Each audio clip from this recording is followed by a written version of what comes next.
What's up, everybody? Beau-hindman back with another video. This time I'm looking at YUI, another 57 Studios, whatever, 1/24 scale armored puppet kit. As everybody probably knows, this is one of the 12 lines I collect. Armored puppet is just like it sounds. It's a like a robotic kit, and it's one of the ones I collect because they not only do they match Hexagear in size and scale, but they are just a really interesting kit. This was kind of my first experience with a 1/24 scale, kind of like a posable figure, if that makes sense. And actually I first experienced it with Hexagear because they're 1/24, and I thought, oh man, these armored puppets are really cool, but normally they look quite a bit different. Let me show you just in case you don't know. So this is your standard, a little dusty there. This is your standard armored puppet. You can see it's more robotic. This one was an industrial one, probably my favorite one. Anything that has these cool little industrial gimmicks like this is just super fun. I like that they looked like, you know, like, oops, sorry, like realistic quote-unquote robots that you might see in a factory or something. But now they're branching off and they're doing kind of more of these, I guess you'd call them humanoid kind of looking ones. And let me show you another example of that as well, which I accidentally ordered 2 of these, but you can see they're doing much more of this, you know, they do this kind of, you know, looks like a superhero type robot, not just like a plain robot like that is my favorite, especially when they look industrial or something like that. And so when I first saw YUI, I was like, I'm not really into the whole, you know, especially the French maid thing. It's kind of like, it's a bit hokey.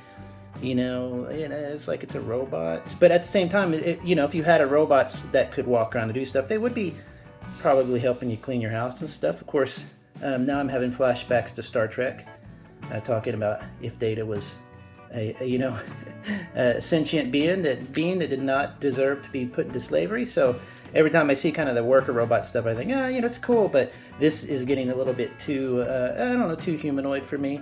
But having said that, it's a really cool, excuse me for doing this, pardon me ma'am. I wanted to show you they give you, like, as usual, they give you some clear or varying armor types, and this is that kind of smoky clear. And the more I've used the smoky colors like that, the see-through, god darn it, keep bumping the camera, sorry about that. The more I see these kind of more, you know how they're see-through there colors instead of solid white, like on her arms there, the more I like those kind of variable colors. They just look really, I don't know, it's kind of eerie looking because you can see through them, as you can see, and you can kind of see the inner workings just a bit. I haven't quite used the other colors as much, so I'm just experimenting with the translucent ones now. But I did like how, she came with that. You know, I'm going to actually leave that part off for now to kind of show you how that looks. See that right there? Oh, it kind of looks cool too. I like her looking in like she's in a dress, not like a skirt, and God forbid it looks like a sexy robot thing. I'm not into all that. But here's some of the parts you have left over. One of the interesting things I wanted to mention is that somebody who comes to my videos said, hey, I have some of the extra stands that I showed the last week from my number 57 kits. I'm wondering if you wanted those. I'll send them to you. And I was like, well, sure. Did you need anything? And he needed some of the parts from one of the other kits, so we're trading some kits parts. So what I'm sending him is just a bunch of weapons. Here's the ones you get with her. What I think is really interesting about her is she's basically got this sniper rifle. So if you look at her here, she's like a maid, an undercover maid maybe, who all of a sudden wants to snipe people. Look at her giant, you know, submachine guns and stuff like that. Oh, I didn't even notice she had the 2-finger, like the peace emoji. You can see also the different head variants there. You've got that one there, that one there. I like the little French maid, excuse me, dang it, I keep bumping that. I like the little French maid, what's that called?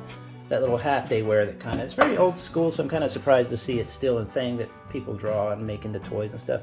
But as usual with all number 57s, is they're superposable.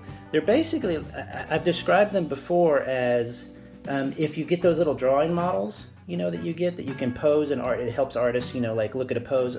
I've done art my entire life, so occasionally you use one of those to kind of get a cool pose. You posed a person and then you can draw the shape correctly.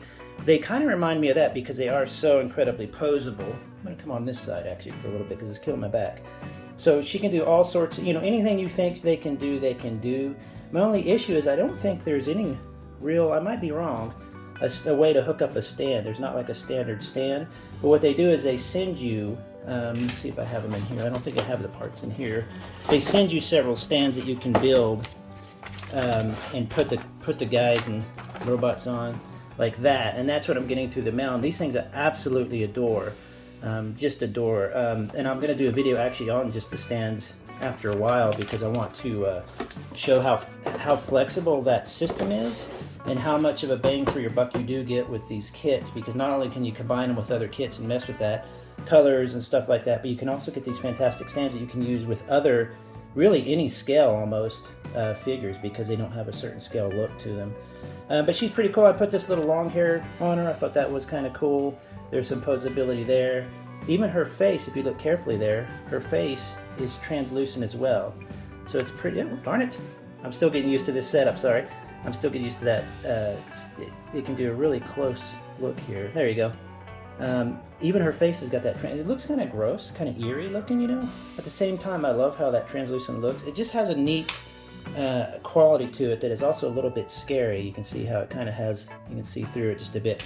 Compared to a solid armor like this, it just cuts out any, you see what I mean? It's just a really, I didn't think I would like it for so long, but I ended up really liking that see-through translucent armor.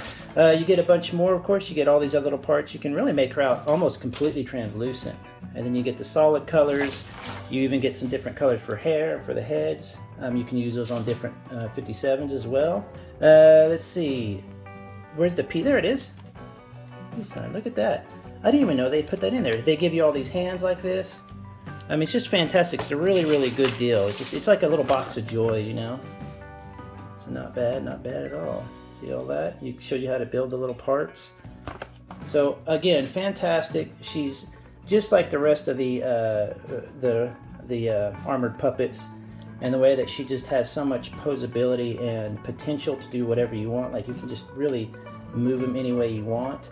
That it really makes me wish they would do a larger scale. Now, I really like this scale. It's probably my favorite scale of all. It just doesn't take up, it just doesn't take up a lot of room. But it's still very, very usable. But it would be so cool, though, to see like a large version, like a, oh, I don't know what scale would be good for this. Now look, I've lost her arm and all my junk here. The more you move it, though, you will have those little parts fall off.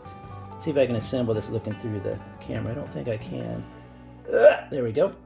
So very, very cool. I love the different colors. They are begging for paint, if not paint, panel lining, washing, something to make them look a little bit more, something to bring out the details, even just a little dry brush, you know, a gunmetal dry brush or something. You know, you can do whatever you want with them, but they just need a little bit more.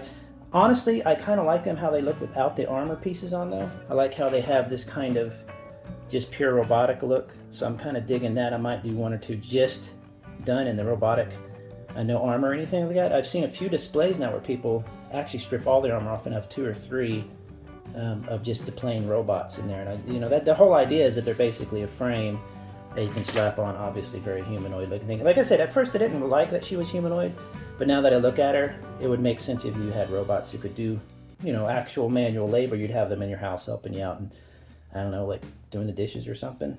Either way, YUI's really, really cool. Every time I saw this, though, I'm thinking about how much I miss YUI metal from Baby Metal, but there you go. Go ahead and buy it. It's the same thing as all the rest. They are just fantastic. Next, I'm going to do this. I have 2 of these guys, so I might build 2. I don't know. So I'm going to be building and reviewing that one next. Amazing kit. Again, totally worth getting. You should be able to find it now. It finally came out, so enjoy. Have a good day, everybody. I'll talk to you later. Bye-bye.